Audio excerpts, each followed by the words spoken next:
rezultate putem să obținem Da. dacă muncim, da?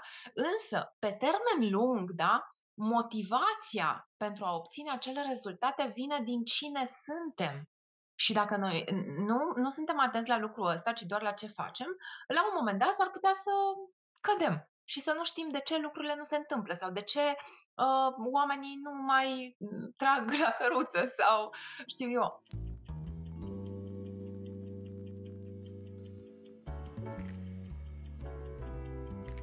Un episod de podcast dedicat carierei, creșterii profesionale și de data aceasta avem alături de noi o invitată nu că specială, super specială. Pentru mine, în mod deosebit, pentru că pe Mirela am cunoscut-o într-un program foarte drag mie, în Maxwell Leadership, și am văzut bagheta magică cu care este înzestrată. Aș spune că, pe lângă faptul că Mirela este autor de cărți, este coach, este trainer, speaker și ce speaker,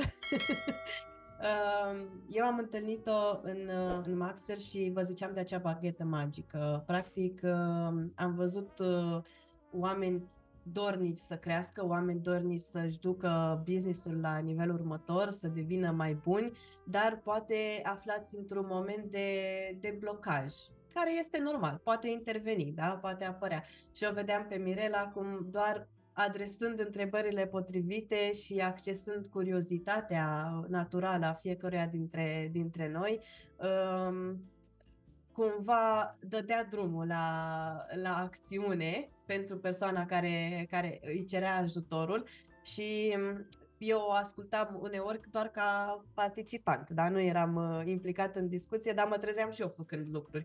Mă trezeam și eu setându-mi obiective, făcând lucruri pentru mine, deși discuția nu era despre mine, dar să zicem că asta e una dintre superputerile Mirelei. Și cu această ocazie aș vrea să-ți mulțumesc tare mult, Mirela, că ai acceptat invitația mea și că ești aici alături de noi astăzi. Cu mare drag, salutare tuturor! Mulțumesc tare mult, Diana, pentru invitație. Mirela, aș sări direct în întrebări și zic și de ce.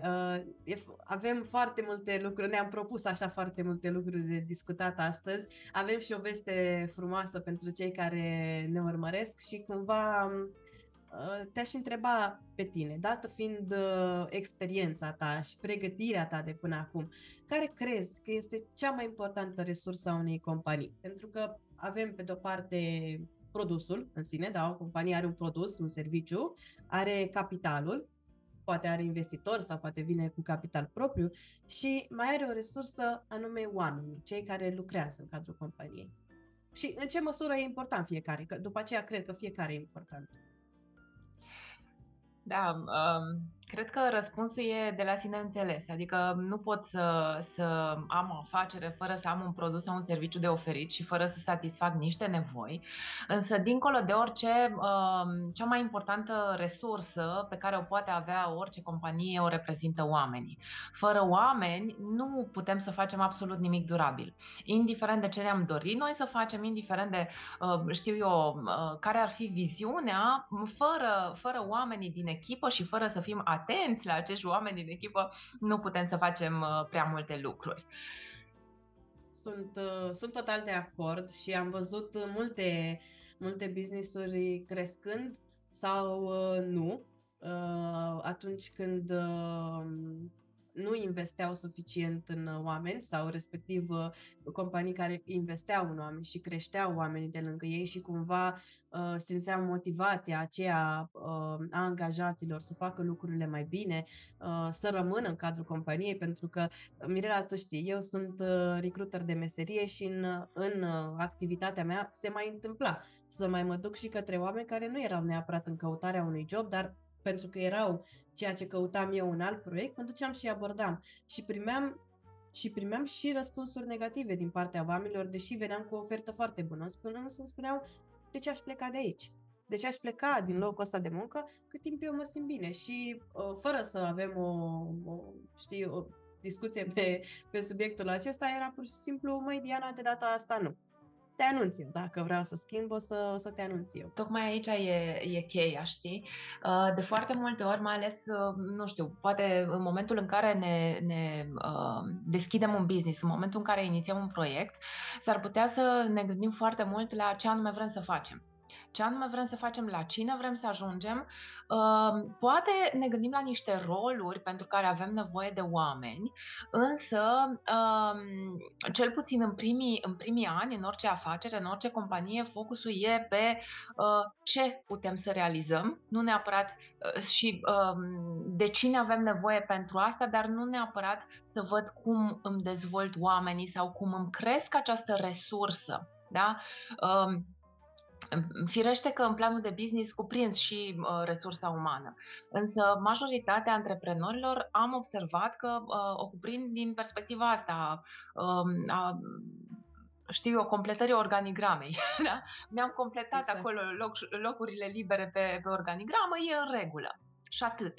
Ori, dincolo de asta, după primii ani de funcționare, după ce se așează lucrurile, începem să ne dăm seama că avem nevoie de cu totul și cu totul altceva. Și, de fapt, aici vin provocările, în absolut orice business. Nu vin, știi, în fiecare etapă de dezvoltare a business-ului sunt alte provocări.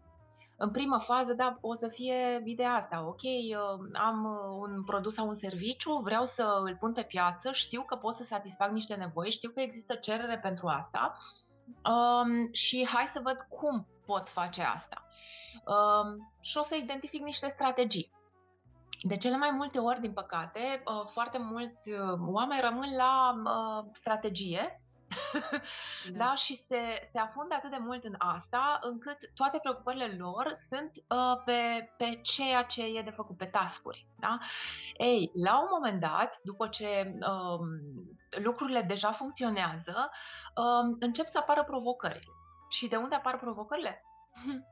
Din partea oamenilor. Adică fie, știu eu, ne dăm seama că poate avem nevoie de oameni la un alt nivel de pregătire, fie că n-au competențele necesare, fie că poate e nevoie să dezvoltăm echipa, da? Și atunci nu știm cum să facem asta, da? Și poate cei noi nu se regăsesc în echipa actuală, însă aici e de fapt momentul în care ar trebui să ne dăm seama că, uite, resursa asta umană pe care noi am luat-o în calcul strict în prima fază, așa, pe organigramă, e nevoie să o luăm în calcul și altfel, ca și potențial. Adică ce anume îmi aduce acest om sau ce anume îmi aduc acești oameni în echipă și de ce anume e nevoie ca să pot să dezvolt această resursă. Eu zic că e singura resursă care poate fi dezvoltată, știi, că până la urmă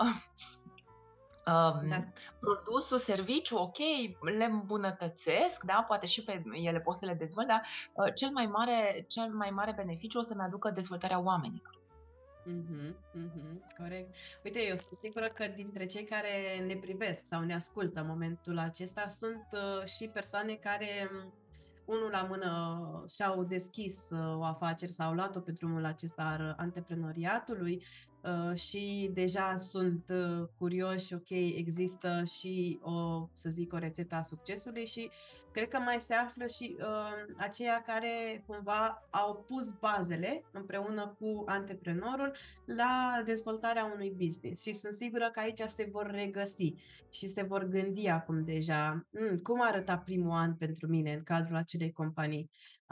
Are dreptate Mirela, a arătat așa sau nu și cum m-a afectat, pentru că pe parcursul acestei discuții o să privim din mai multe perspective dezvoltarea sau lipsa dezvoltării oamenilor în cadrul unei echipe. Știu că tu ai scris o carte și ai lansat-o recent și cumva are legătură cu tema discuției de astăzi și nu pot să nu o aduc în discuție. Am promis că avem o surpriză și eu nu mai pot deja, trebuie să vorbesc despre ea, cumva trebuie să o aduc în discuție și asta voiam să te întreb de fapt. Ce te-a inspirat să scrii cartea Succes fără compromis?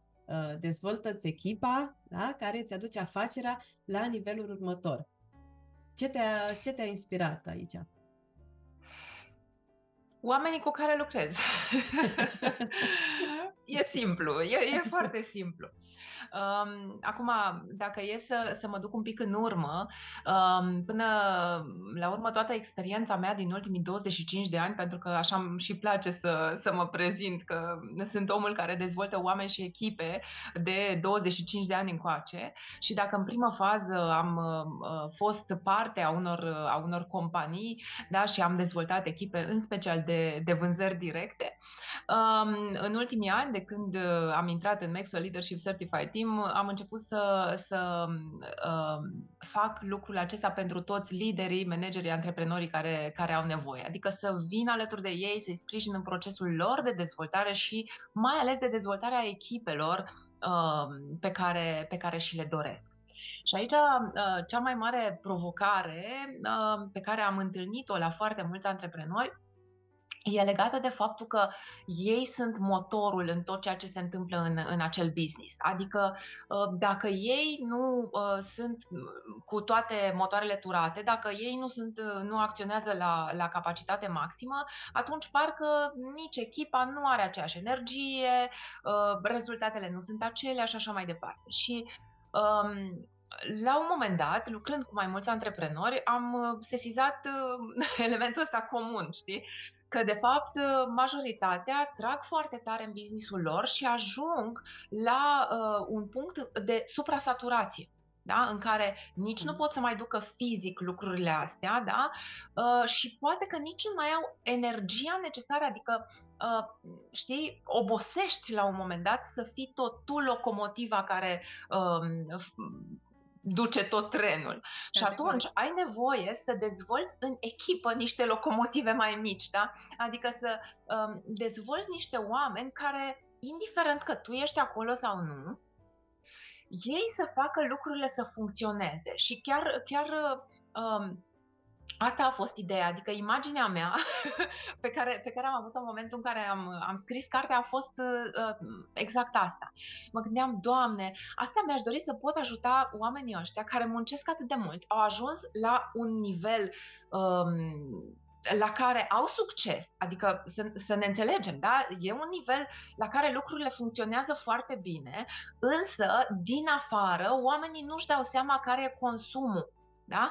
Și la fel, nici ei nu vor putea duce pe termen lung activitatea la nivelul ăsta. Și atunci, da, mi-aș dori, ăsta a fost gândul meu, să pot să creez un ghid, pentru că asta e de fapt cartea mea, să pot să creez un ghid pentru toți liderii, managerii, antreprenorii care vor să se simtă sprijiniți de echipă și vor să dezvolte acea atitudine proactivă în echipă. Majoritatea situațiilor sunt cele în care, ok, dar știi, parcă oamenii nu se implică la nivelul la care mi-aș dori. Ei, uite, ca oamenii să se implice la nivelul la care ți-ai dori, există niște pași pe care e necesar să-i faci. Da? Și atunci e important să înțelegi că e un proces, adică nu se întâmplă peste noapte, nu e suficient să le ceri oamenilor ca ei să facă, da? Nu e suficient, adică e nevoie să îi inspiri să facă. Adică, știi, mi-am adus acum aminte de o definiție a leadership-ului pe care o auzisem la un moment dat, nu mai știu cine a zis-o, suna cam așa. Leadership-ul înseamnă ca oamenii din jurul tău să facă ceea ce vrei tu să facă, pentru că ei își doresc să facă lucrul ăsta. Da? Și mi-a rămas așa imaginea asta, dar e exact imaginea pe care am avut-o în momentul în care am decis să scriu cartea. Și tocmai de aceea, cartea asta e un ghid, da? Mi-a spus o prietenă de-a mea, zice, știi cum e cartea asta? E ca o lungă ședință de coaching. Adică dacă treci prin etapele de aici, pentru că sunt 10 capitole și foarte multe întrebări la care să-ți răspunzi, dacă treci prin capitolele astea cu creionul în mână, da? N-ai cum să nu obții rezultate în momentul în care și aplici lucrurile pe care le găsești aici. Cumva mă gândesc că ține puțin și de nevoia aceea naturală până la urmă de, să zic, poate nu e cuvântul cel mai potrivit, control, poate de protecție, pentru că pleci la drum și îți construiești un puiuț acolo care e al tău și vezi cum crește și cum crește și cumva ești implicat în toate etapele, pentru că nu pleci, poate, se întâmplă să nu pleci la drum cu o dita mai echipă, să pleci direct cu departament de marketing, departament de vânzări, departament de eu mai știu ce și așa mai departe. Și vrând nevrând, tu ești acolo implicat în toate procesele, iei decizii și ții cont de fiecare pas mai mic sau mai mare și ușor, ușor e o invitație de a lăsa și alți oameni să preia, alți oameni care cred în ideea ta, cred în produsul tău, cred în tine ca lider, pentru că ai vorbit despre a inspira și dacă ne propunem ceva ca lider, cred că ăsta e primul lucru pe care ar trebui să ne Corect, propunem, da? Să corect. inspirăm. Și aici, uite-te, primul pas pe care putem să-l facem e să recrutăm oamenii potriviți. Și ce înseamnă asta oameni potriviți, da? Pentru că eu vorbesc mult în carte și despre cum găsim oamenii potriviți, cum îi recrutăm, cum îi dezvoltăm. Dacă e să mă gândesc așa foarte, foarte simplu, să dau așa câteva repere acum, în primul rând e vorba de a vedea de ce calități ai nevoie la oamenii pe care îi recrutezi, dincolo de competența profesională, tehnică, de exemplu, da? Ce anume vrei să descoperi la ei? Poate care este setul lor de valori centrale? Poate care e visul lor cel mai mare? Oamenii nu o să vină, știi, nu aceia sunt oamenii care îți vor dezvolta echipa și o vor duce la nivelul următor. Nu sunt oamenii care vin doar la job. Da. Ci sunt oamenii care au niște scopuri bine definite, care merg pe o anumită direcție, tocmai pentru că simt că e menirea lor în direcția respectivă și atunci, da, eu vreau ca și recrutor să știu ce își dorește persoana din fața mea. Să văd în ce măsură are niște obiective mai mari decât a primi un salar sau a avea 8 ore de lucru sau a avea ceva sigur. Ăsta e primul pas, da? Să am oameni care văd un pic mai mult decât un job. Da? La fel de bine, vreau să văd valorile lor. Da? De ce? Pentru că știm foarte bine, o echipă nu e cea care se formează în primă fază, da? Ci e vorba de oamenii care rămân și lucrează împreună tocmai datorită faptului că au valori comune. Nu putem să lucrăm împreună și nu putem să rămânem împreună pe termen lung dacă nu avem valori comune, da? Dacă nu se includ cumva valorile personale în valorile companiei și invers. Și atunci, da, dacă tu ca și antreprenor ai definit foarte bine valorile companiei, dacă ți-ai definit tu valorile foarte bine, dacă e foarte bine definită viziunea și misiunea companiei, atunci o să fie ușor să recrutezi oamenii potriviți. Dacă, în schimb, nu le-ai definit, ghici ce? Ai de lucru. Da? Și atunci, uite, pornind de la ideea asta de a inspira, da? Nu poți să inspiri oamenii care au venit doar pentru un job, ci poți să inspiri oamenii care își doresc ceva mai mult. Ori dorința asta e nevoie să fie stimulată.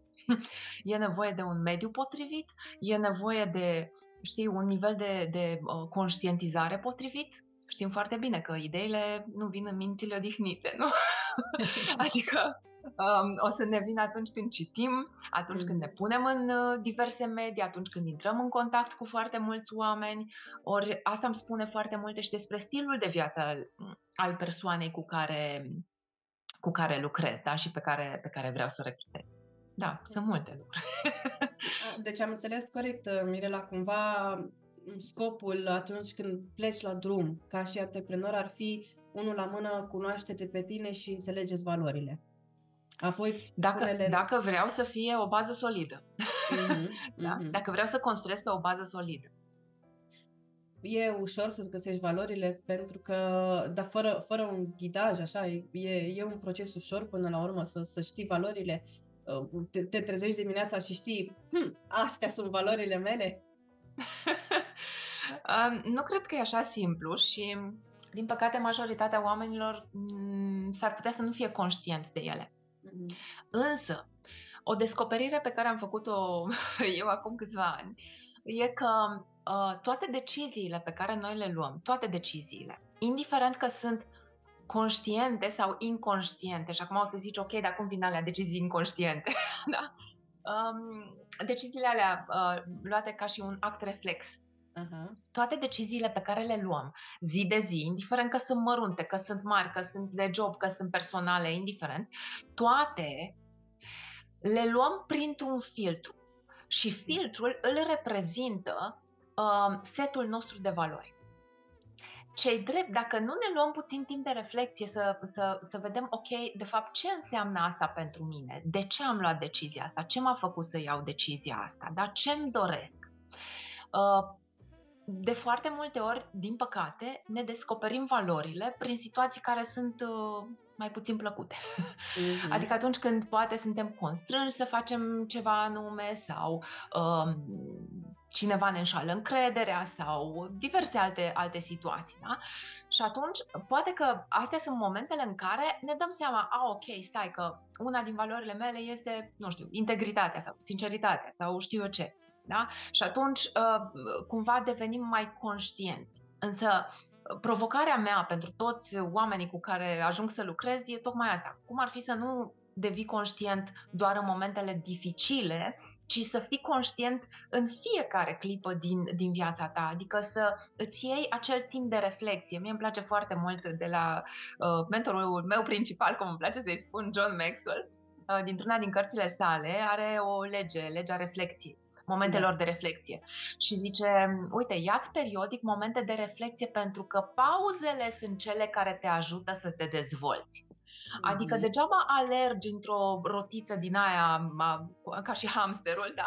Degeaba alergi acolo non-stop ca să faci lucruri, ca să îndeplinești obiective, dacă nu-ți iei aceste momente de reflexie. Și momentele de reflexie să nu se raporteze doar la ce am realizat, ce mi-am propus, ce am realizat, adică obiectivul și realizarea, ci să mă raportez și la cine sunt eu.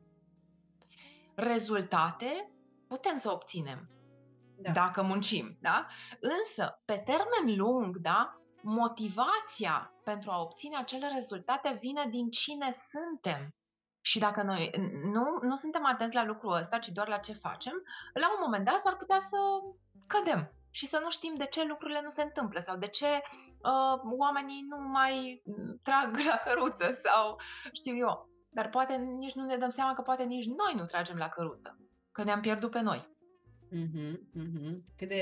Cât de interesant ar fi să descoperi asta, să accepti asta, să accepti că poate ai ajuns într-un moment de oboseală, poate ai ajuns într-un moment în care tu crezi că tragi, dar de fapt rezultatele nu mai apar pentru că nu mai sunt în concordanță cu tine, cu emoțiile tale, cu scopul tău inițial și cumva, cred că ce ne-ai propus tu aici e o invitație la introspecție. La introspecție, dar nu neapărat ușoară, însă necesară. Vorbim de un lider asumat, clar, în ceea ce ne spui tu. De un lider asumat, Absolut. Un lider care e capabil să zică e posibil ca și eu să fac ceva care să pună capac afacerii mele și ce aș putea să fac mai bine. Corect. Chiar am identificat într-unul din capitole care sunt comportamentele toxice care pot să apară. Comportamente toxice ale mele ca și lider, antreprenor, da? Sau ale oamenilor din echipa mea. Și de unele s-ar putea să nu fim conștienți. Și atunci, da, dacă iei cartea, da, și treci prin fiecare, e foarte bine, da, să-ți pui semnul ăla de întrebare acolo. Ok, hai să văd, oare eu în care din capcane cad? Da, în ce măsură cad în capcanele astea? Oare, uite-te, sunt anumite comportamente pe care eu nu le-am catalogat ca fiind toxice, dar care afectează productivitatea, coeziunea echipei și așa mai departe? Pentru că sunt unele lucruri, nu știu, îți dau un exemplu, gen tachinare. Ai zice, păi dar nu e un comportament toxic, e așa drăguț, știi? Doar ne tachinăm. Da, doar că tu nu știi ce e în sufletul celuilalt. Nu știi în ce moment este și nu știi ce anume generează poate atitudinea pe care o are, pentru că dincolo de comportament, dincolo de atitudine, sunt niște emoții de ale noastre. Și chiar dacă noi tindem să separăm zona asta, știi, dar noi suntem aici la business, suntem la job, avem obiective și așa mai departe, până la urmă cine face toate acțiunile acelea? Cine va îndeplini obiectivele? Nu cumva noi ca oameni? Ori un Mhm. om e o ființă, oricât de rațional am vrea să, oricât de rațional am vrea să părem, suntem ființe emoționale. Și Mhm. lucrurile care ni se întâmplă sau care ni s-au întâmplat ne afectează, chiar dacă poate nu vrem să recunoaștem asta. Și atunci, da, vrem să devenim conștienți de lucrul ăsta, începând cu propria persoană. Asta e cea mai sănătoasă abordare. Degeaba cer celuilalt dacă eu n-am lucrat cu mine încă. Mhm. Uite că m-ai făcut acum să mă gândesc la ai zis de comportamente toxice și cumva te-aș întreba care este de fapt importanța unei culturi organizaționale sănătoase. La ce ajută această cultură în termen, adică aș spune și scurt și mediu și lung organizația și practic cum se promovează o astfel de cultură? Bine, oricum termenul acesta e destul de complex, adică e foarte complex și de Da. cele mai multe ori nu e suficient de bine înțeles. Adică cred că am putea să discutăm ore întregi pe, pe tema asta, da? Și majoritatea oamenilor nu prea înțeleg cu ce se mănâncă. Dacă ar fi să definez cultura organizațională în termeni foarte, foarte simpli, ar fi pur și simplu un mediu. Da. Da? Cultura organizațională ține de mediul pe care îl dezvolt în echipa mea. Da?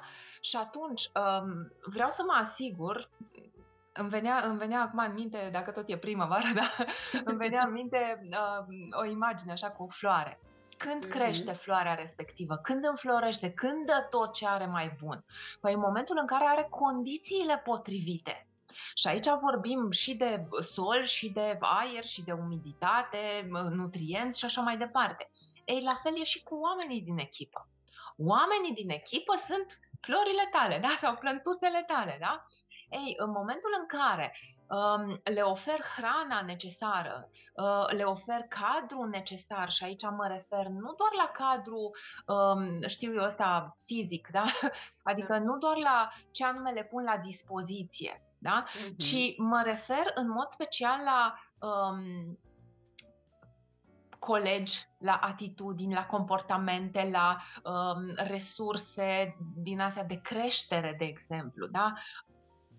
Uite, mă gândeam acum la care sunt modalitățile prin care oamenii cresc într-o echipă.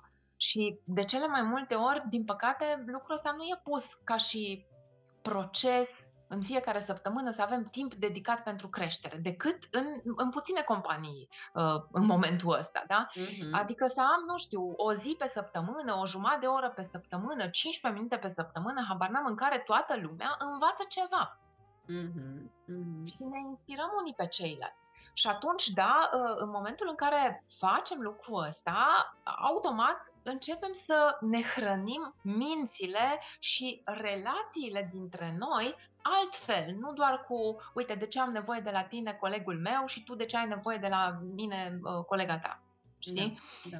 Și, de fapt, aici intervin după aceea acele modele sănătoase de lucru, pentru că până la urmă modelele se împământenesc, nu? Da. Da? Adică indiferent că sunt sănătoase sau nu, dacă nu sunt sănătoase, asta va fi cultura organizației, da? Dacă sunt sănătoase, atunci asta o să ne ajute inevitabil. Mi-aduc aminte acum de o replică a uneia din fetele cu care colaborez pe un proiect de voluntariat, ce-i drept, care zicea așa, zice, știi, la noi cultura e formată, e foarte simplu să asimilăm o persoană nouă. Da? De ce? Pentru că deja funcționăm bine împreună și atunci o să fie ușor pentru acea persoană să vadă de la toți oamenii din jur care sunt modelele sănătoase de lucru, la ce nivel ne implicăm și așa mai departe, știi? Mhm. Și mi-am dat seama că, de fapt, cam asta ar trebui să fie în absolut orice organizație, da? Lucrurile să funcționeze la un așa nivel încât absolut orice persoană, în momentul în care intră acolo, să simtă că își dorește din tot sufletul să facă mai mult și să se alinieze la ceea ce se întâmplă deja acolo. Da. Am văzut multe cazuri în care oamenii veneau dintr-un mediu, nu că veneau, fugeau dintr-un mediu toxic, nesănătos pentru ei, în care au stat din diferite motive o perioadă de timp și cumva dădeau de un mediu bun, de un mediu sănătos și îi vedea efectiv cum înfloresc, cum încep să se scuture așa de tot ce prinseseră, tot scutul ăla pe care îl puseseră pe ei, că n-aveau cumva cum să se protejeze de mediul respectiv și începeau să-l dea jos și deodată îi vedeai, am și eu o idee, am și eu o propunere, ce-ar fi dacă? Și cumva asta cred eu că ține din nou și de omul de recrutare să descopere ce se întâmplă în spatele uh, unui om care vine din mediul toxic, dacă sunt semnale pe care ți le dăm procesul de recrutare că lucrurile au scrâțit acolo, este datoria noastră de a vedea potențialul și de a-l prezenta mai departe oamenilor care iau decizia finală și cumva asta se întâmplă dintr-o discuție calmă, frumoasă, o discuție nu nici de cum un interogatoriu, ci mai degrabă o discuție în care știi să ai așa un mod de a îl vedea pe omul ăla cum uite așa, își lasă umerii jos, se relaxează și îți spune. Asta se întâmplă doar dacă ești un om de recrutare potrivit și dai omului din fața ta șansa să-ți destăinuie anumite lucruri și să le și înțelegi, da? Să-l și crezi pe omul respectiv. Corect. Și aici, uite, aș putea să dau un insight, pentru că e un lucru extrem de valoros și pentru recrutori, dar și pentru antreprenori, pentru lideri. Când se întâmplă ceea ce ai zis tu, adică omul se relaxează, se deschide, vine, îți povestește, când se întâmplă? În momentul în care deja persoana din fața ta capătă încredere. Da. Ori, cred că asta e prima provocare pe care o avem fiecare dintre noi, indiferent în ce poziție suntem, da? De a crea acel cadru de încredere. Și aici, uite, poate ar fi interesant pentru cei care ne urmăresc, da? Să afle și cum anume pot să construiască acea încredere din prima. Pentru că știm foarte bine, oamenii fac afaceri, da? Încheie parteneriate cu oamenii pe care îi cunosc, îi plac și în care au încredere. Acum, ca să ne cunoască, ne întâlnim, da? Așa. Ca să ne placă, înseamnă că rezonăm cu ceva din personalitatea lor, da? Fie pe asemănări, da? Fie admirăm ceva ce noi nu avem.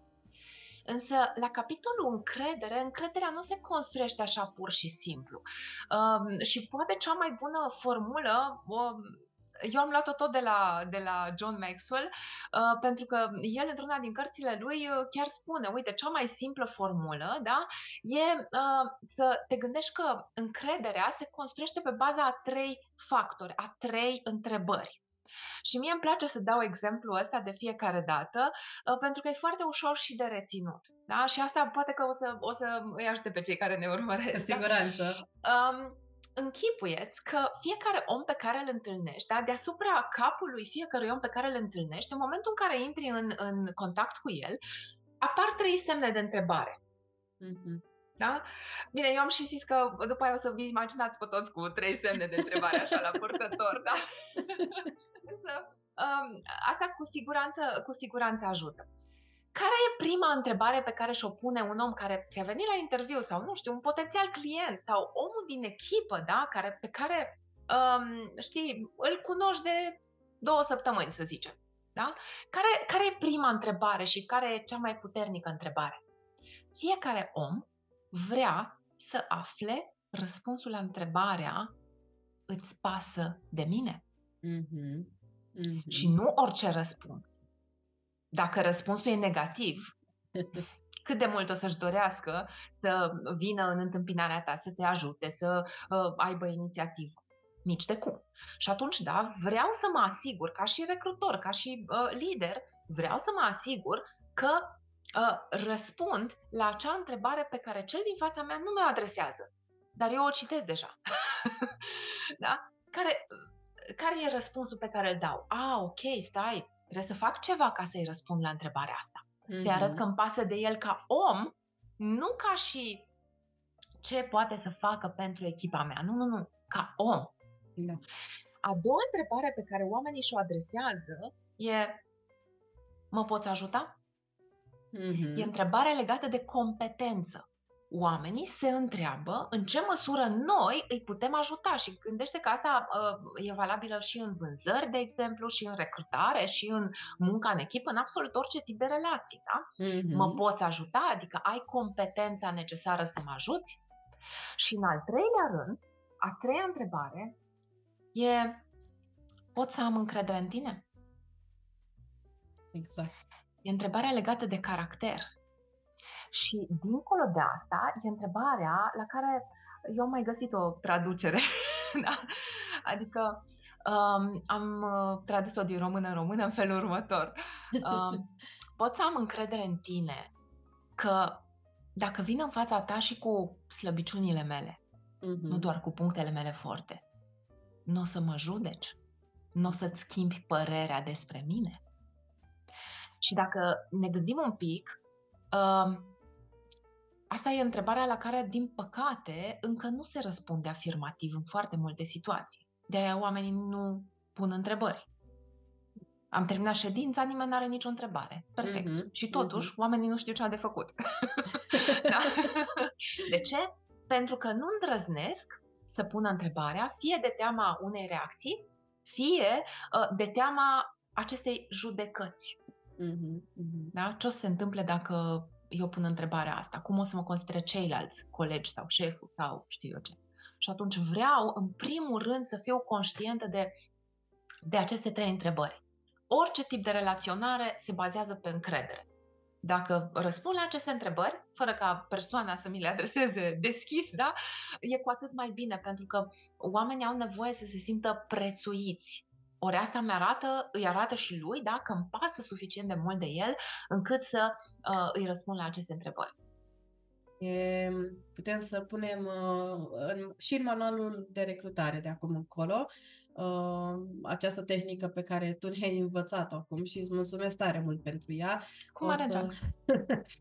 O să invit pe colegii mei din recrutare să dacă n-au apucat să noteze, să pună pe pauză videoclipul, să dea înapoi, să-și ia carnețelul, să noteze aceste întrebări, pentru că, într-adevăr, pot să spun că, uite, nu știam acest set de întrebări, dar cumva din coaching, cumva din multă terapie cu mine, nu știu, cred că s-au făcut 4 ani de când toți sunt într-un proces de terapie, plus meseria în sine, care a fost terapie pentru mine, m-au dus să mă apropii de aceste întrebări, fără să le știu, dar beneficiile sunt extraordinare, extraordinare.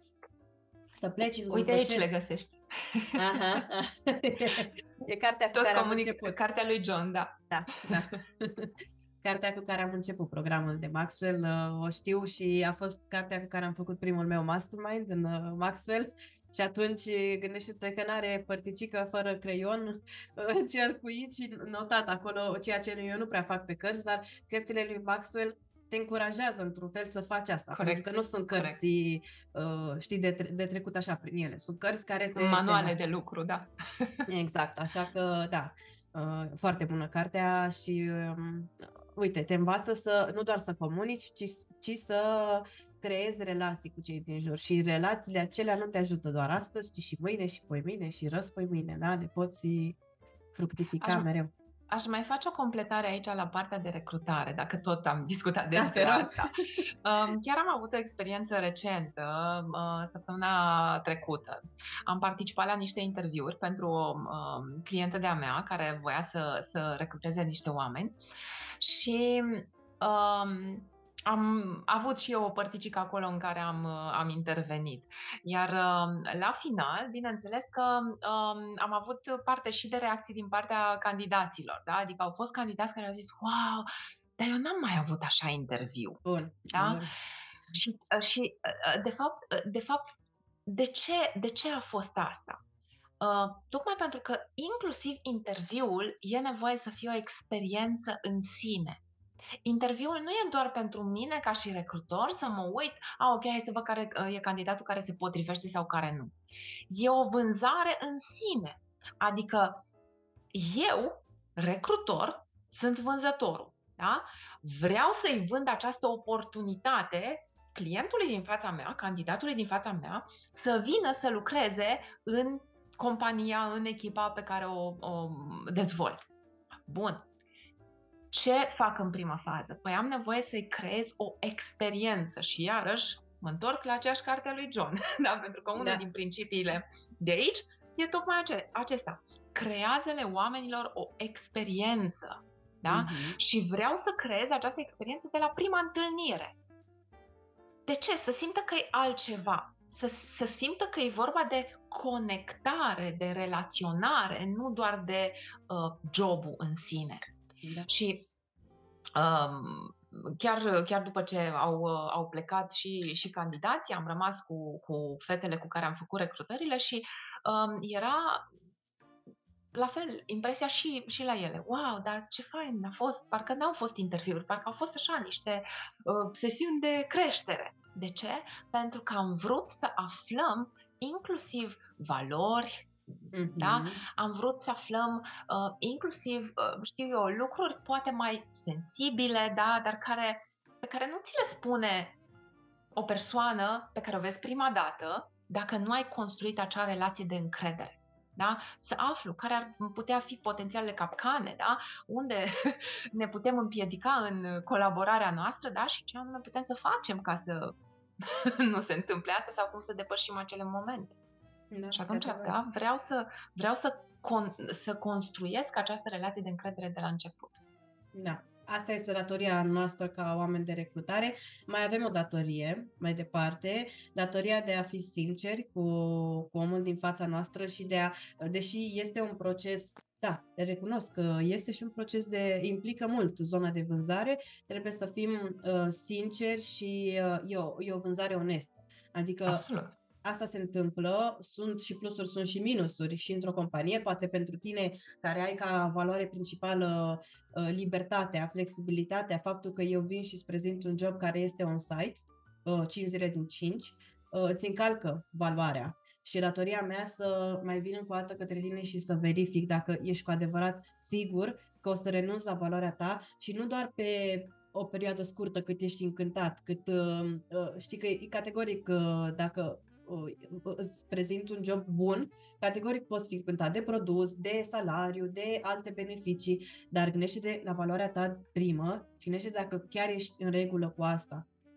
Și datoria noastră să mai verificăm o dată. De asta, Mirela ne invită să ne uităm la valori. Uitați-vă la valori cu mare atenție și puneți-le în balanță cu ceea ce oferiți și apoi fiți sinceri, pentru că s-ar putea ca, într-adevăr, în momentul acela persoana din fața voastră să fie încântată, da? Să fie încântată de restul lucrurilor. Însă noi trebuie să trezim la realitate, să zic, și să prezentăm și lucrurile pentru unul dintre candidații mai puțin favorabile, pentru următorul o să zic că, Doamne, abia aștept să mă duc și eu la birou, să nu mai stau singur închis în sufrageria asta și să socializez cu oamenii. Super, e de 5 zile la birou, abia aștept. Sunt oameni și oameni, datoria noastră să-l găsim pe cel potrivit.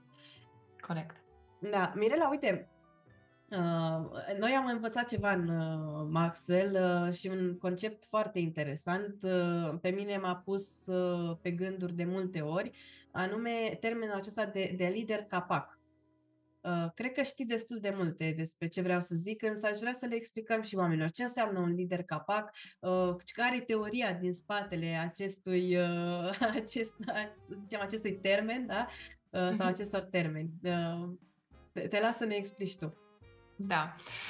Păi totul pornește de la una din cele 21 de legi supreme ale liderului din cartea lui John Maxwell, e legea pragului limitativ.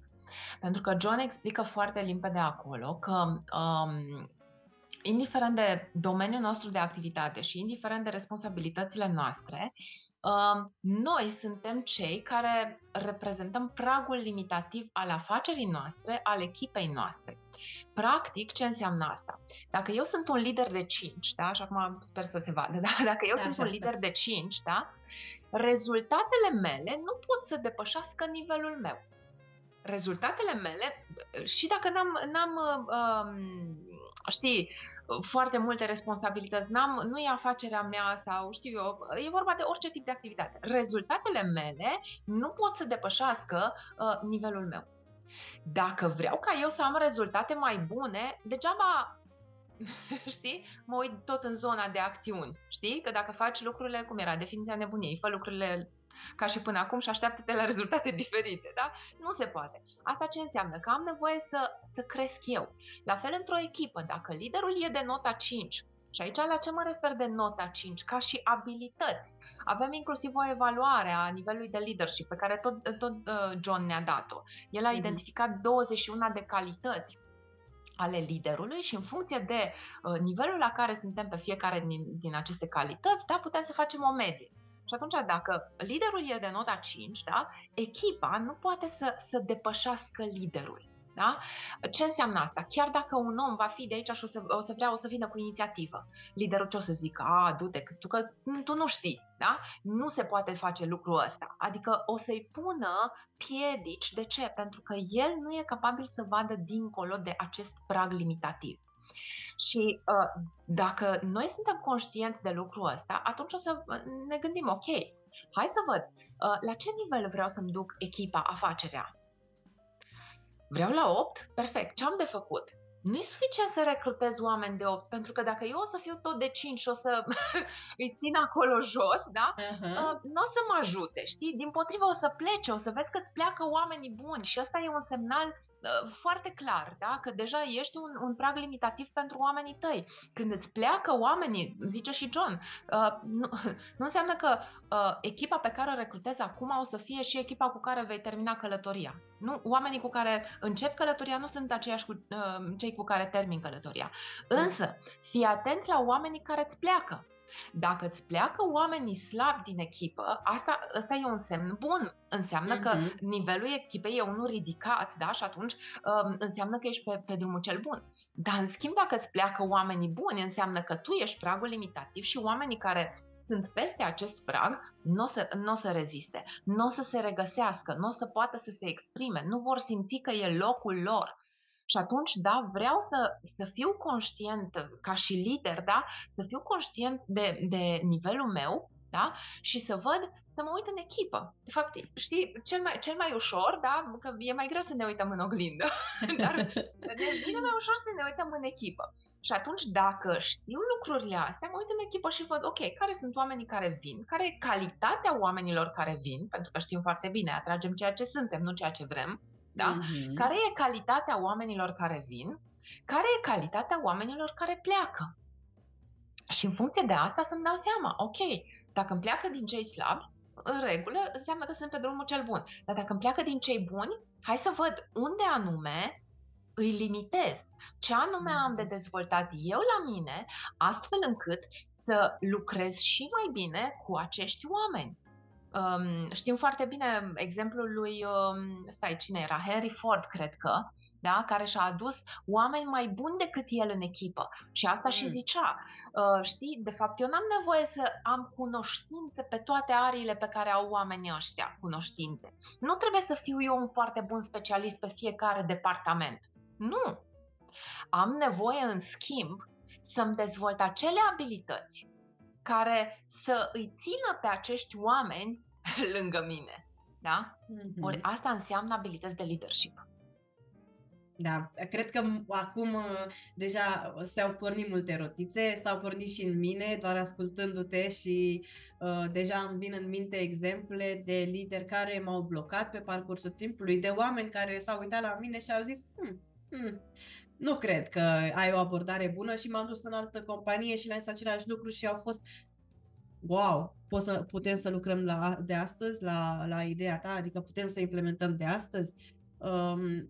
Au dat încredere, au dat, știi, cumva aripi ideii și nu numai că au dat aripi și au zis, ia, ai venit cu o idee, ia pune mâna și fă-o tu, că se mai întâmplă și asta, au venit și cu sprijin. Uite, ce resurse ai nevoie, de ce ai nevoie pentru a duce la bun sfârșit ideea ta. Și acolo se creează un mediu super sigur, se creează un mediu de try and error și uneori poate fi bun, poate fi benefic, ok, sunt niște proceduri, sunt niște lucruri care au mers, însă dacă ne uităm la realitatea, nu știu, economiei, pieței de muncă, marketingului, platformelor din media, lucrurile se schimbă. Ce a mers o perioadă de timp s-ar putea să plictisească, să nu mai meargă. S-ar putea să vină companii din spate care sunt pregătite să meargă mai departe, să dea drumul unor idei noi și să-ți ia puțin fața, dacă nu ești deschis să...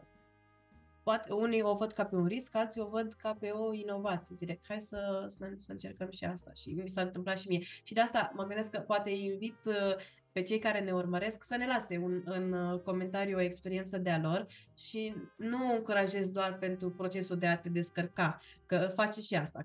Când povestești, s-ar putea să mai scoți din tine, din așa, ci pentru că, așa cum Mirela m-a inspirat pe mine să mă gândesc la propriile exemple, s-ar putea ca și tu, când scrii acolo un comentariu, să lași pe altcineva inspirat de povestea ta și să-și dea seama, oh, asta chiar a fost un red flag pentru mine, adică, uite, am fost și eu în situația asta, cum povestește o persoană din comentarii și acum că stau să mă gândesc și cum a spus-o el, chiar nu e în regulă. Mhm.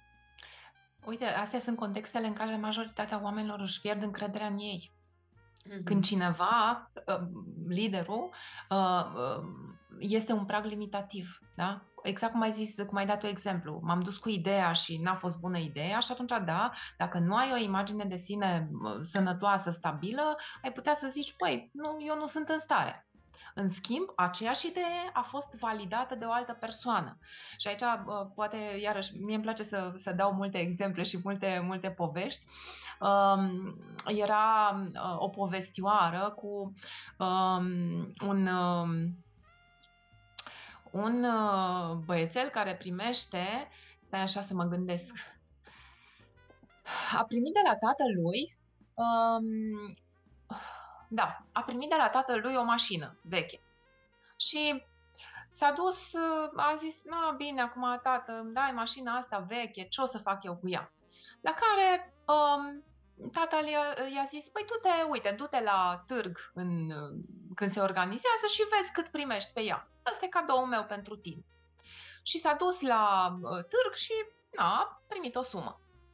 A venit, i-a spus tatălui care e suma pe care a primit-o și după aceea a zis tatălui, zice, știi ce? Du-te la cei care se ocupă de recondiționarea mașinilor vechi, de epocă și așa mai departe, știi? Și s-a dus acolo și cei de acolo i-au dat o sumă de, nu știu, 100 de ori mai mare decât îi dădeau la târg. Și băiatul a venit și a zis, ok, dar cum? E aceeași mașină. Exact, e aceeași mașină. De ce e diferența asta atât de mare? Și tatăl i-a zis, păi știi, depinde cui îi cer părerea. Da. Și aici, da, depinde cui îi cer părerea. Unui om care și-a extins viziunea, care își crește constant nivelul de conștientizare și de leadership, sau unui om care a rămas pe loc. Știm foarte bine că oamenii, și aici e o realitate, eu cu asta îi descurajez cu ghilimele de rigoare pe toți cei care stau pe loc. Dacă vrei să ai oameni buni în continuare alături de tine, e necesar ca tu să crești. Dacă tu nu acorzi importanță procesului tău de creștere, să nu te aștepți ca oamenii tăi să crească sau oamenii buni să rămână în echipa ta.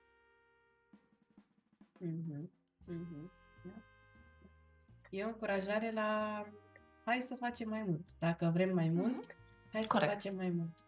Și dincolo de asta se leagă de cele 5 niveluri ale leadership-ului pe care tot John Maxwell ni le oferă, da? Pentru că, din păcate, în foarte multe companii, liderii nu sunt conștienți de nivelurile de leadership la care sunt cu oamenii lor și de nivelul liderilor din echipă, da? Legat de acest aspect. Și Acum știu că nu avem timp să trecem prin toate, da? Însă o să fac o mențiune aici. Majoritatea liderilor și antreprenorilor se opresc atunci când au rezultate. Majoritatea. Ok, avem rezultate, lucrurile funcționează, avem cifră de afaceri, avem profit, avem de toate, ne dezvoltăm, ne-am mărit echipa, toate sunt minunate. Doar că după acest prag, da, se întâmplă ceva. Se întâmplă conflicte în echipă, se întâmplă să plece oameni buni și ei nu-și dau seama de ce. Ei, răspunsul e foarte simplu. Înseamnă că ai rămas doar la nivelul de producție în leadership, adică la nivelul de rezultat. Ori, dincolo de asta, oamenii care ar vrea să rămână alături de tine pe termen lung au nevoie și de altceva. Au nevoie să crească, au nevoie să se simtă stimulați, au nevoie să se dezvolte. Iar aici, iarăși, e nevoie ca tu, ca lider, să știi și să-ți dai seama, să poți să citești la ce nivel e omul de lângă tine și cât îi dai, da, ca să ducă. Pentru că sunt oameni care sunt stimulați de, nu știu, faptul că i-ai acordat încredere să facă o sarcină mai importantă decât a făcut până în momentul de față, dar sunt și oameni care sunt copleșiți de tot ceea ce au acolo la job. Și chiar am avut recent un seminar în care la aceeași întrebare am primit 2 răspunsuri diferite din sală, da? Și ne uitam așa cu toții și m-am bucurat foarte mult că s-au deschis persoanele, având în vedere că era un eveniment public. M-am bucurat foarte mult. De ce? Pentru că au dat un exemplu foarte puternic. Aceeași sarcină, da, pe care au primit-o a fost primită în mod diferit. O persoană care era super copleșită de tot ceea ce avea de făcut a mai primit încă ceva de făcut. Șeful avea impresia că i-a dat încredere, dar de fapt persoana nu mai putea, era aproape de burnout, da? Și cealaltă persoană care avea nevoie să fie stimulată tot timpul cu sarcini provocatoare și de-abia aștepta să mai primească încă ceva. Și atunci, da, am nevoie să-mi cunosc oamenii din echipă. Degeaba, știi, am fișa postului, am contractul de muncă și toate cele. Dincolo de asta am nevoie să-mi cunosc oamenii din echipă ca să pot să văd cum anume mă folosesc de tot ceea ce au ei mai bun și cum anume îi păstrez în zona lor de puncte forte. E o altă discuție și aici. E o altă discuție și o să intru puțin și în discuția asta, că e importantă, dar uite, am auzit de multe ori răspunsul din partea liderului, din partea managerului a fost, da, a zis că vrea. A zis că e ok să facă și chestia asta, da? Așa, cumva și-a luat mâna de pe responsabilitate că omul ăla a zis că vrea. Care e problema acolo? Ce se întâmplă, de fapt?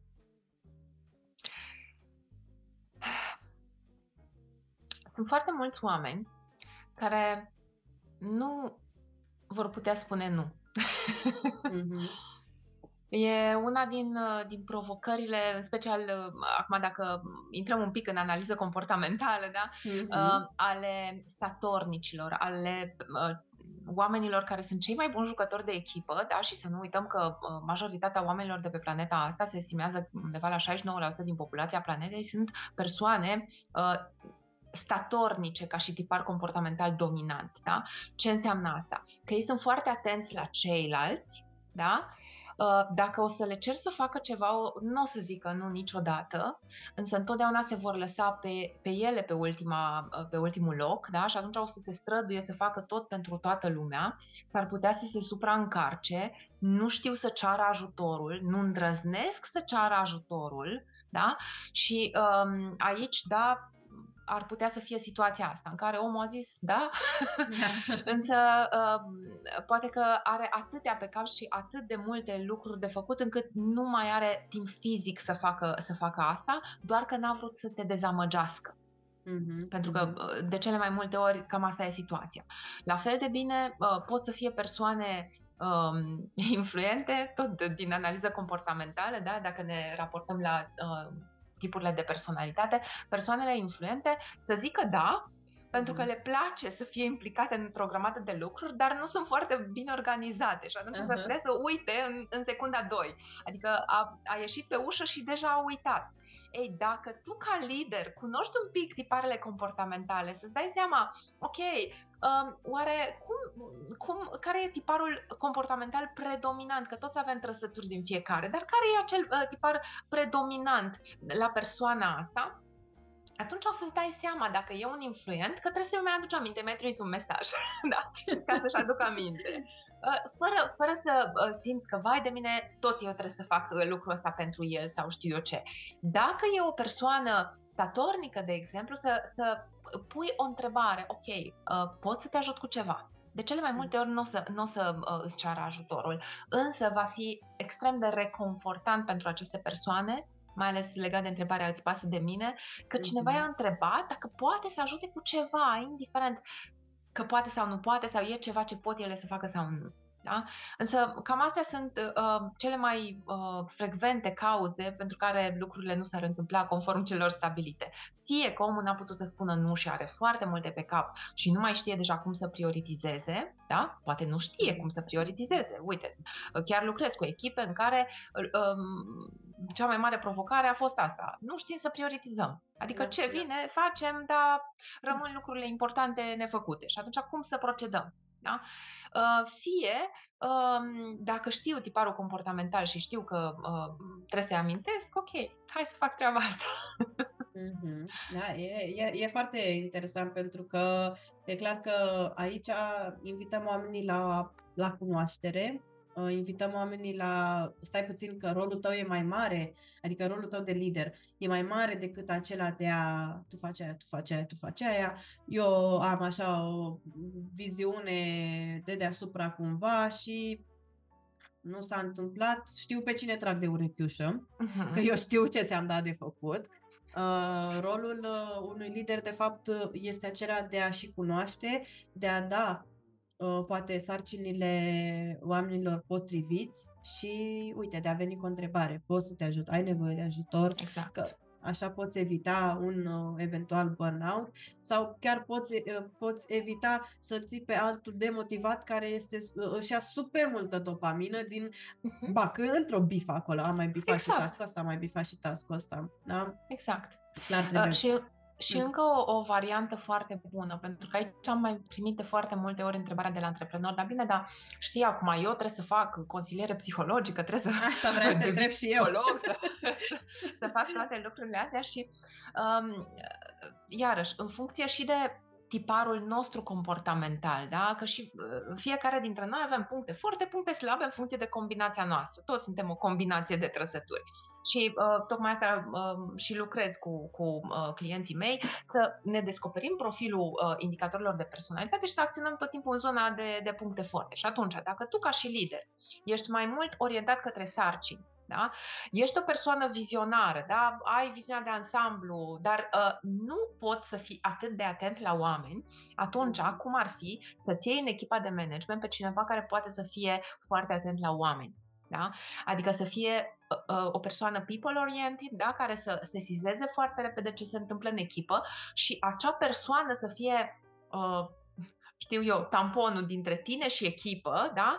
Și să reușească să preia mesajul de la tine și să-l transmită în echipă într-o formă care să-i motiveze pe cei de acolo. Da? Adică nu să fie, știi că dacă ești o persoană dominantă, tu te-ai dus, ai transmis sarcina în 2 cuvinte și te aștepți ca oamenii să înțeleagă. Ei, dacă nu ești conștient că ceilalți poate nu înțeleg lucrurile la nivelul la care le vezi tu, nu degeaba zice John, zice, știi, un lider vede mai departe, mai repede și înaintea oamenilor. Da? O persoană dominantă e o persoană care are o viziune foarte bine dezvoltată, da? Însă s-ar putea să nu exceleze la capitolul relaționare cu ceilalți. Și atunci, da, dacă nu poți tu să te adaptezi sau poate nu vrei, poate îți pregătești, nu știu, ieșirea din firmă, da? Adică vrei la un moment dat să îți dezvolți un manager care să se ocupe de echipă și tu de fapt să nu mai să nu mai fie nevoie de tine acolo, Da. atunci o să vrei să cauți o persoană care să poată să identifice și să fie atentă și la ceilalți și să poată să le vorbească pe limba lor, cum spun eu de cele mai multe ori. Da, da. Uite, asta e unul dintre bias-urile în recrutare și e foarte, foarte real dorința noastră de a aduce lângă noi un mini-me, chiar așa se numește. Dacă eu sunt o persoană directă, orientată spre rezultat, o să admir foarte tare o persoană care face același lucru și s-ar putea, fără să-mi dau seama, la nivel nu neapărat conștient, chiar să deconsider o persoană care se oprește puțin, care și-a timp, care se uită la cei din jur, se gândește cum te simți în legătură cu asta, ești pregătit să faci asta, poți să te ajut să faci. Adică pune pauză și în loc să alerge maraton acolo, se duce puțin în spate, înapoi. Ia, uite, hai că te trag și pe tine sus, hai că vină după mine, uite, tu ai nevoie de unealta asta ca să mergi mai departe și puțin cel care fuge acolo și e în față și e primul, se uită în spate și zice: aoleu, dar el nu fuge o dată cu mine. Îmi place de el sau nu-mi place de el? Vreau asta sau nu vreau asta? Și de fapt, cam asta spuneai tu, că e important să găsești un echilibru. E ok ca tu să Exact. fii în față, că poate ăsta e rolul tău de vizionar, dar iați și un om care cumva să se asigure că totul în urma ta vine după tine și ține pasul cu tine. Da. Păi asta, iarăși, eu am foarte multe lucruri pe care le-am învățat de la John și le găsesc, le exemplific, le ilustrez tot timpul și tot așa are el o imagine, zice, știi, dacă tu ai luat-o înainte, dar nu te urmează nimeni, înseamnă că nu ești lider. Ești doar un om care face o plimbare, știi? Și atunci să ne dăm seama, ok, stai un pic, am luat-o prea repede, că mai ales dacă suntem oameni de acțiune și adevărul e că oamenii de acțiune se mișcă repede. S-ar putea să intimideze pe ceilalți, da? Apropo de oameni care îndrăznesc sau nu îndrăznesc să vină să pună o întrebare, să-și ceară sprijinul și așa mai departe, s-ar putea să intimideze pe ceilalți și chiar am primit și eu replica asta la un moment dat, pe vremea când coordonam o echipă de vânzări. Mi-a zis una din fete, zice, măi, da, eu nu pot să fug așa repede ca și tine, știi?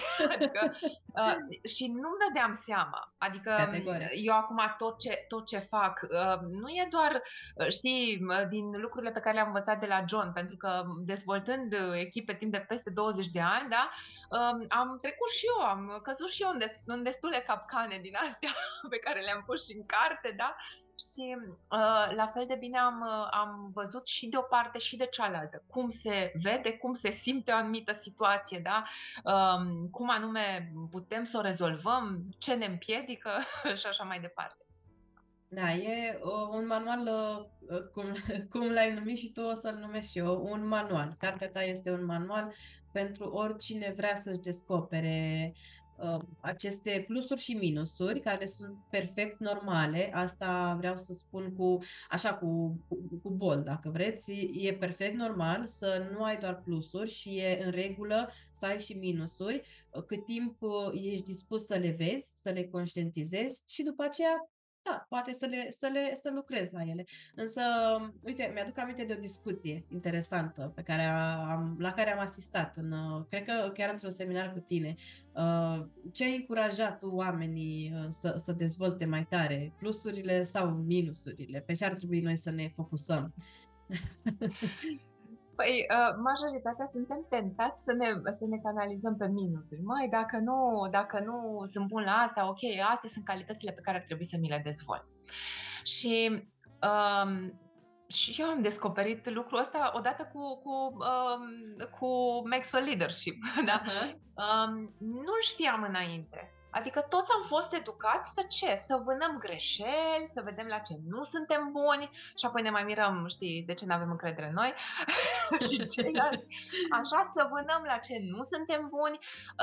Și primul lucru pe care l-am făcut când mi-am făcut eu evaluarea aceea cu cele 21 de calități a fost, bun, am primit și o întrebare, ok, dar la ce vrei să lucrezi? Și bineînțeles m-am uitat și am zis, ok, uite, la ce am eu notele cele mai mici? Hai să lucrez la asta și la asta. Și după aceea, l-am auzit pe John zicând lucrul ăsta. Și bun, dar dacă tu o să lucrezi în zona ta de puncte slabe, cum o să te simți de fiecare dată când lucrezi în zona ta de puncte slabe? Păi, cum o să te simți frustrat? Cum să te simți, da? N-ai cum să te simți. Pentru că e ca și, știi, dacă ai fost, acum nu știu care din cei care ne ascultă, știi, poate n-ai avut note bune la o anumită materie în școală și la ce te-au trimis părinții să iei ore suplimentare? Exact la materia la care nu erai bun. Mergeai cu un chef nebun să te întâlnești cu profesorul. De-abia așteptai să lucrezi acolo. Nici vorbă. Nu-i. De ce? Pentru că suntem conștienți că e zona noastră de puncte slabe, nu ne putem simți bine. În schimb, John Maxwell ce zice? Du-te în zona ta de puncte forte și vezi cum anume poți să le valorifici și mai mult decât le-ai valorificat până în momentul de față. Nu înseamnă că dacă ești de 10 sau simți că ești de 10 la o anumită abilitate, o să poți să o duci la 11, că 100%, dincolo de 100% nu putem, niciunul, aia e capacitatea maximă. Însă vreau să văd unde nu am folosit suficient această calitate a mea, dar unde nu mi-am pus-o suficient de mult în valoare, cum aș putea să maximizez efectul acesteia. Și inevitabil, în momentul în care noi lucrăm în zona de puncte forte, cum o să ne simțim? Păi, wow, de-abia aștept, da? Adică dacă știu că sunt bun la asta, păi sunt plin de energie, de viață. Nu cumva asta ne dorim în orice echipă? Hai să fim serioși. Vrei ce? Avem ședință. Ok. Sau avem ședință, ce tare, uite, mi-au venit încă 7 idei, hai să vedem ce putem să facem din ele. Care e diferența între cele două? Care e locul în care vrei să fii? Ăla în care îți vine să dormi și tu? Sau ăla în care zici, vai, dar ce fain e aici, parcă de-abia aștept să vin de fiecare dată și să aduc o idee. Și asta se întâmplă doar atunci când lucrăm în zona noastră de puncte forte. Și se mai întâmplă ceva. Atunci când lucrăm în zona noastră de puncte forte, punctele noastre slabe se îmbunătățesc oarecum și ele. Inexplicabil. Nu poți să crești pe o anumită arie fără să îmbunătățești și celelalte arii ale vieții. E la fel și cu calitățile. Nu poți să nu dezvolți o anumită calitate fără să nu le îmbunătățești și pe celelalte. Pentru că, de fapt, ce se întâmplă? Ne vom raporta diferit la acele puncte slabe ale noastre. Nu le vom mai da atâta putere să ne tragă în jos, nu ne vor mai afecta. Știm foarte bine că atragem fiecare situație în legătură care țin foarte mult de ceea ce simțim. Și atunci dacă te simți frustrat tot timpul că nu ești bun la, ghici ce? Asta o să ți se ceară să faci. Da? Deci îți e frică, nu scapi, da? Dacă, în schimb, ești super entuziasmat, că de-abia aștepți, nu știu, poate ești foarte bun vorbitor în public, de exemplu, da? Și de-abia aștepți să ți se dea șansa să vorbești sau nu-mi dau seama acum de alte abilități, da? Ești un foarte bun vânzător, da? Și de-abia aștepți să intri într-un context de vânzare. De ce? Ca să faci ceea ce te împlinește pe tine, ceea ce simți că îți dă și mai multă viață decât ai în momentul ăsta. Și atunci, da, ce o să faci? O să atragi mai multe din aceste contexte în care tu te simți super entuziasmat. De fapt, asta e explicația. Ziceam că e inexplicabil, dar de fapt există o explicație. Nu e neapărat inexplicabil, dar la o primă vedere poate părea contraintuitiv. Și asta vine din ce spuneai tu, vine din învățăturile pe care ni le tragem și noi de prin copilărie și din vânătoarea asta de greșeli și aoleo, dorința mea să fiu perfect, Doamne, în toate. Adică nu pot să am eu o greșeală, că vreau să fiu perfect în toate, să mă placă toată lumea, să câștig încrederea tuturor și așa mai departe și cumva asta înseamnă că n-am voie să am niciun minus. Da? Da, cred că asta e una din cele mai puternice descoperiri pe care le-am făcut și eu. Eu am fost un perfecționist convins. Și nu mi-am dat seama de asta. Știi că e ideea aia, you can't see the picture when you're in the picture. Da? Nu poți să vezi lucrurile de la același nivel la care ești. Și atunci nu vedeam lucrul ăsta până când am început să simt presiunea foarte mare a tot ceea ce perfecționismul aduce, că da, nu poți să greșești nicăieri. Păi Dumnezeule, dar care e omul ăla care nu greșește, știi? sau uite, că își schimbă ceilalți părerea sau că toate cele. Dar în primul rând e vorba de părerea noastră despre noi. Dacă noi avem pretenția, exact cum ai menționat-o mai devreme, dacă noi avem pretenția să avem doar puncte forte, fără puncte slabe, înseamnă că nu suntem oameni. Da? Oamenii, toți de pe planeta asta, au puncte forte și puncte slabe. Nu suntem buni la aceleași lucruri și tocmai aici e frumusețea unei echipe și a relaționării. Vrem să ne completăm pe puncte forte, adică nu mă interesează care sunt punctele mele slabe și punctele tale slabe. Sau mă interesează care sunt punctele tale slabe dacă eu am puncte forte acolo ca să vin să te completez. Și la fel, pe tine te interesează nu ca să-mi scoți ochii, da, cu punctele mele slabe, ci să vii să mă completezi acolo unde tu ai puncte forte și eu am puncte slabe, să mă completezi. Asta e de fapt echipa adevărată, când ne completăm, știi, rotițele, da? dintr-un ceas, da? Se completează perfect, se îmbină perfect acei zimți și atunci, da, vreau să fiu conștientă de punctele mele forte, de punctele mele slabe, da? Vreau să fiu atentă la ce lucrez, tocmai ca să ridic energia și să mă simt tot timpul în zona de putere, de fapt. Da? Și la fel să stimulez și pe ceilalți să facă exact același lucru. Nu să le scot ochii cu ce nu-mi place, cu ce nu iese, cu ce toate celelalte. Da? Nu înseamnă să nu fim realiști, suntem realiști, însă într-un fel, uite, mie îmi place foarte mult ce spune John, zice be a safe person. Fii o persoană sigură pentru ceilalți. Dacă ce înseamnă asta? În special pentru un lider, e important ca oamenii tăi să poată să vină înspre tine fără teama că, știu eu, se întâmplă ceva grav. Dacă vin și se deschid sau îți spun sau te întreabă sau au o problemă și nu știu cum să o rezolve, ci dimpotrivă, să simtă că, indiferent ce se întâmplă, tu ești acolo pentru ei și că au făcut bine că au venit înspre tine. Da.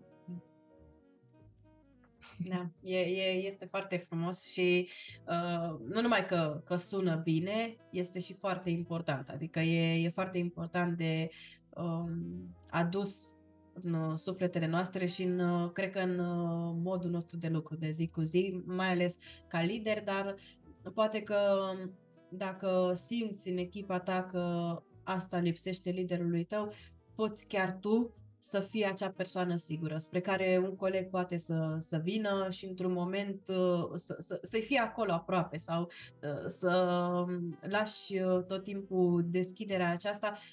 Greșeala este ok. Adică sunt sigură că n-ai făcut-o cu rea intenție, că acolo e de fapt unde apare vinovăția, când îi dai senzația că ai făcut-o și intenționat, domnule, că ai vrut tu să strici aici Excel-ul ăsta, că eu am lucrat la el și tu ai vrut să-l strici, nu știu, habar n-am, vorbesc de Excel, că nu sunt bună la Excel și cred că am stricat niște Excel-uri în viața mea.